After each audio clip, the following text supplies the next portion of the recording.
So good morning, everybody. My name is Marco Inama. I'm a surgical oncologist consultant at Pederzoli Hospital in Verona, Italy.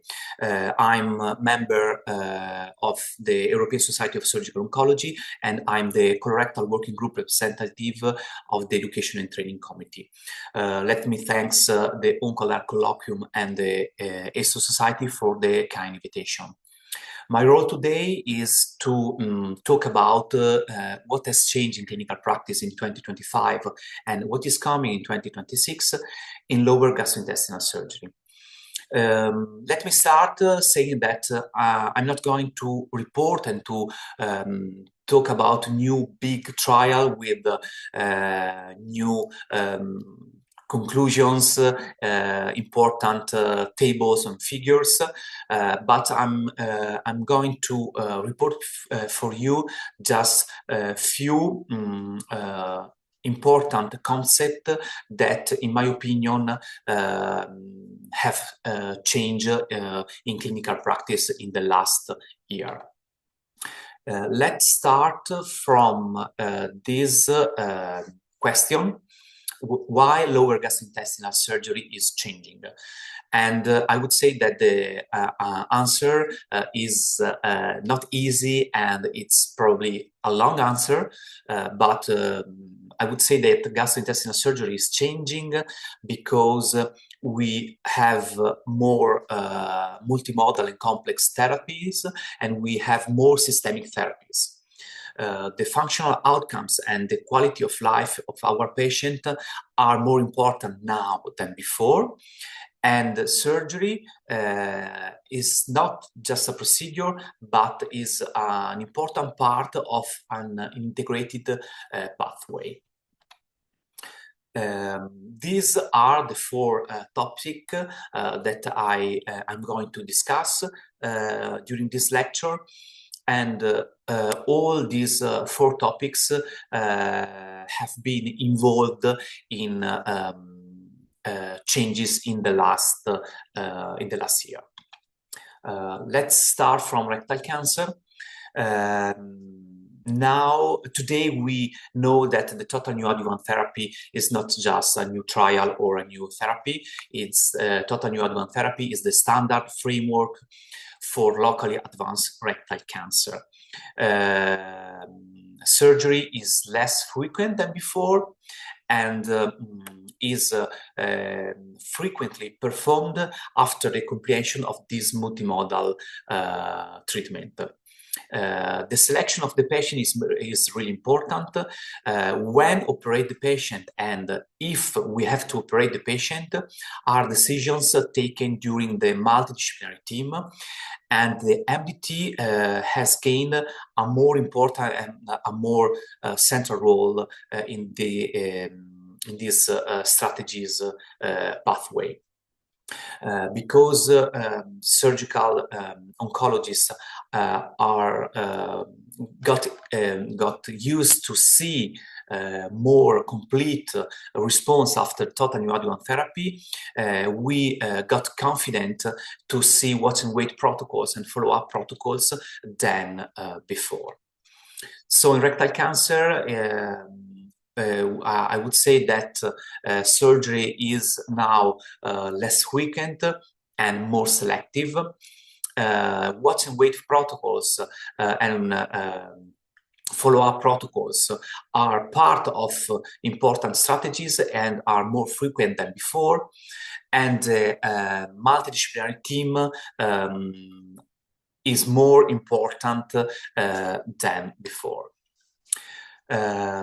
In colon cancer, clinical changes have been less visible, but still important. There is now more attention in surgical quality and in oncological outcomes. Surgery is more standardized than before. Surgical planes and resection quality are more standardized. Probably as a result of the plenty of trials that we have done in the last 10 years in CME in right colon cancer, and surgery is more integrated in systemic therapy, as underlined and reported in these European guidelines. Metastatic disease. In metastatic disease, surgery is clearly in part of a continuum of care. If operate the patient and when operated the patient are decision taken during the MDT with different goals, such as to cure the patient if it's possible, or if it's not, to prolong the patient life, to palliate the symptoms, to give a better quality of life to the patients, or to delay the disease progression. Quality is now more supported by technology. Robotic systems help surgical oncologists to be more precise and help surgeons in ergonomics.